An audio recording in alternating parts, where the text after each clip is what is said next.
India में 90% लोग अपने सिचुएशन के हिसाब से ढल जाते हैं, यानी सिचुएशन उन पे हावी हो जाता है और वो सिचुएशन के हिसाब से काम करने लगते हैं। आज बात करेंगे एक ऐसे शख्स के बारे में जिनके दोनों हाथ और दोनों पैर भी नहीं हैं, लेकिन फिर भी वो ऐसा काम करते हैं जो एक परफेक्ट इंसान कर लेता है। स्विमिंग करना हो चाहे कुछ भी करना हो, लाइफ में वो हर चीज करते हैं क्योंकि उनका जुनून, उनकी सोच बड़ी है। नमस्कार, मैं हूं संजीव मिश्रा फ्रॉम काशी ट्यूटर्स। आज बात करेंगे दुनिया के बड़े मोटिवेशनल स्पीकरों में से एक निक वोयजिक की। वो उनके दोनों हाथ पैर ना होने के बावजूद भी 15 से अधिक देशों में लोगों को अपनी स्टोरी से उन्होंने इंस्पायर किया। उनका कहना यह है कि एक विकलांग को व्हील चेयर देने के बजाय उसे आप हौसला दीजिए कि भाई तू वो कर सकता है जो दुनिया में एक परफेक्ट इंसान नहीं कर सकता। फिर उसके हौसले, उसकी ताकत वो कर दिखाएंगी जिसकी लोगों को उम्मीद तक नहीं। निक का जन्म मेलबर्न ऑस्ट्रेलिया में हुआ था। इनको बचपन से ही एक बीमारी थी, टेट्रा अमेलियस सिंड्रोम, जिसका मतलब ये कि जब ये अपने माँ के गर्भ में थे तभी इनके हाथ और पांव का सही से विकसित नहीं हो पाया था, लेकिन ये अपनी कमजोरी को ही अपना हथियार बनाए। निक जब 8 साल के हुए थे, इनके माँ बाप ने एक स्कूल में इनका एडमिशन करा दिया। निक को स्कूल जाना पड़ा और जब ये स्कूल गए तो जाहिर सी बात है कि ये अपाहिज थे। बाकी के सारे बच्चे इनका मजाक उड़ाने लगे।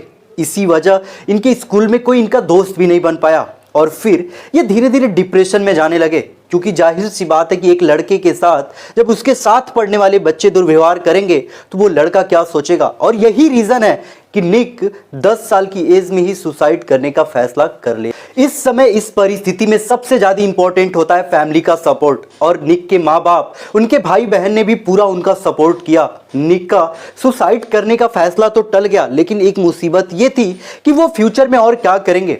उनके स्कूल के ही उनके क्लास टीचर से उनकी मुलाकात हुई और फिर उन्होंने उनको बताया कि तुम्हारे पास सिर्फ हाथ और पाँव नहीं है, बोलने के लिए मुंह है।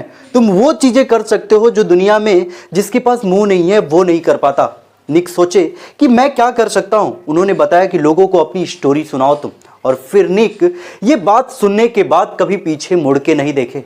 निक दुनिया भर में एक मोटिवेशनल स्पीकर के लिए जाने जाते हैं। इन्होंने बहुत सारी बुक्स भी लिखी हैं, love without limits, life without limits और स्टैंड स्ट्रांग। इसके अलावा बहुत सारी बुक्स इन्होंने लिखी हैं जो लोगों को इंस्पायर करती हैं। इसके अलावा ये एक एनजीओ भी चलाते हैं, लाइफ विदाउट लिम्ब, जिनमें विकलांगों को ये सिखाया जाता है कि तुम कभी अपने परिस्थिति से ना हारो, मतलब किसी के भरोसे मत बैठो, तुम स्ट्रांग बनो, तुम वो चीज़ें कर सकते हो जो एक परफेक्ट इंसान नहीं कर सकता।